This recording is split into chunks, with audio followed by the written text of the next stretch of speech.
नमस्कार दोस्तों, स्टोरी वाला के नए एपिसोड में आपका स्वागत है। आप सुन रहे हैं भारत माता के वीर सपूत अमर शहीद चंद्रशेखर आजाद की कहानी का चौथा एपिसोड।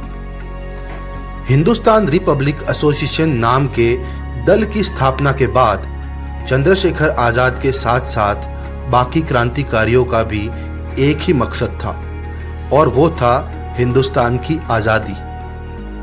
गांधी जी से अलग होने के बाद आजाद का मानना था कि ब्रिटिश साम्राज्य को भारत से खदेड़ने के लिए सशस्त्र क्रांति की जरूरत है, लेकिन अंग्रेजों से लड़ने के लिए दल को बहुत सारे पैसों की जरूरत थी जिससे हथियार खरीदे जा सकें।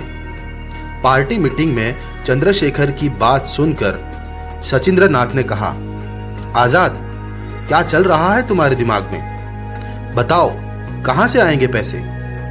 आजाद ने बड़े ही आत्मविश्वास के साथ अपने क्रांतिकारी साथियों की तरफ देखकर कहा, ये गोरे हमारे देश के लोगों को सालों से लूट रहे हैं, क्यों ना हम इन गोरों को ही लूट लें?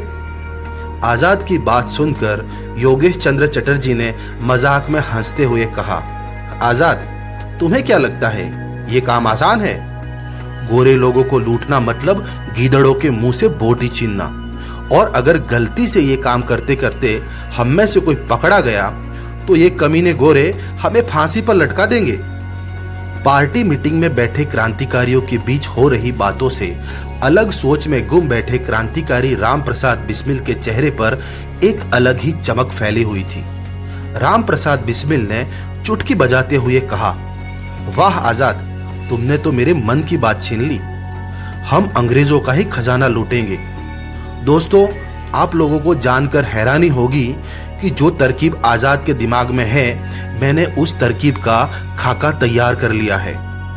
राम प्रसाद बिस्मिल की बात सुनकर सभी क्रांतिकारी साथियों ने उन्हें समझाया कि फिलहाल डकैती का इरादा छोड़कर किसी और तरीके से पार्टी के लिए रुपयों का इंतजाम करना चाहिए, क्योंकि इससे पहले 7 मार्च और 24 मई 1925 को राम प्रसाद बिस्मिल और उनके साथियों ने बीजपुरी और द्वारकापुरी में 2 ठिकानों पर अंग्रेजों के खजाने को लूटने की कोशिश की थी, लेकिन डकैती के बाद कोई बड़ी रकम हाथ नहीं लगी थी।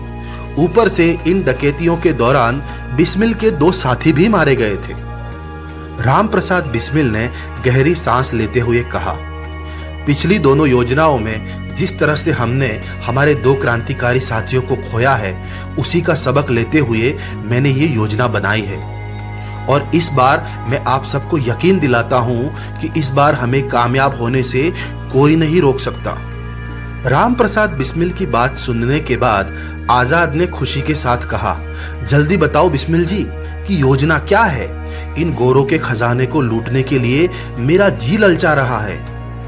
चंद्रशेखर आजाद की बात सुनकर उनके सभी क्रांतिकारी साथी ठहाका मारकर हंसने लगे। आखिरकार राम प्रसाद बिस्मिल ने उनकी बनाई हुई पूरी योजना को सुनाना शुरू किया।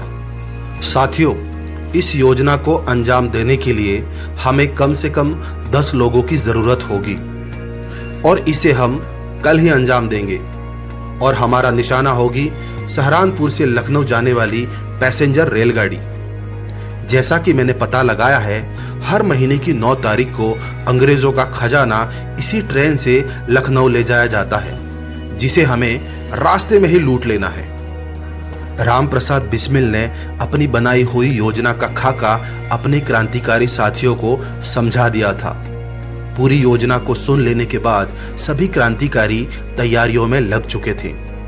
योजना के मुताबिक 9 अगस्त 1925 को कुल 10 क्रांतिकारी साथी पूरी तैयारी के साथ हरदोई रेलवे स्टेशन पर खड़े सहारनपुर लखनऊ पैसेंजर ट्रेन का इंतजार कर रहे थे।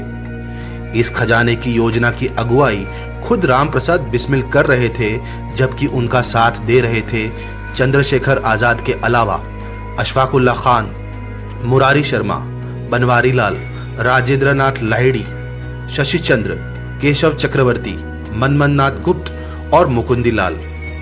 तय समय पर ट्रेन हरदोई रेलवे स्टेशन पर पहुंची और एक एक कर सभी क्रांतिकारी ट्रेन में सवार हो गए। जैसे ही ट्रेन ने हरदोई रेलवे स्टेशन को छोड़ा, सभी क्रांतिकारी इशारों ही इशारों में योजना के अगले पड़ाव को अंजाम देने के काम में लग गए थे।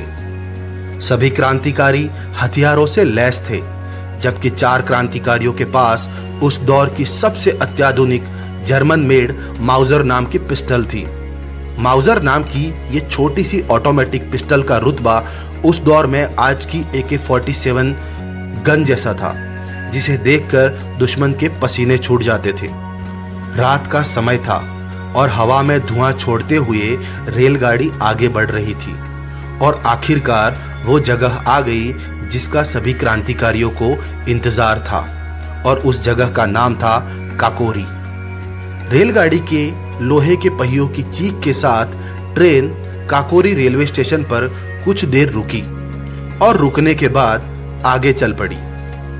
काकोरी स्टेशन को छोड़े रेलगाड़ी को कुछ मिनट ही बीते थे कि योजना के मुताबिक चंद्रशेखर आजाद ने इमरजेंसी में रोकने वाली चेन को खींच लिया और चेन को खींचते ही ट्रेन झटके के साथ रुक गई। ट्रेन के रुकते ही सबसे पहले मुकुंदी लाल ने इंजन चालक को बंधक बना लिया और बाकी के क्रांतिकारी ट्रेन की उस बोगी की तरफ भागे जिसमें अंग्रेजों का खजाना लदा हुआ था। दोस्तों, कहानी में अब आगे क्या होगा? क्या चंद्रशेखर आजाद और उनके बाकी क्रांतिकारी साथी अंग्रेजों का खजाना लूटने में कामयाब होंगे? कहीं इस खजाने को लूटते हुए कोई अनहोनी घटना घटी तो आगे क्या होगा? क्या क्रांतिकारियों के हाथ खजाना लगेगा या उन्हें खाली हाथ ही लौटना होगा? ये सब जानने के लिए आप बने रहिए मेरे यानी स्टोरी वाला के साथ और सुनना ना भूले चंद्रशेखर आजाद की कहानी का अगला एपिसोड। अब मुझे दीजिए इजाजत और साथ ही आप स्टोरी वाला चैनल को लाइक, शेयर और सब्सक्राइब करना भी ना भूलें। जय हिंद।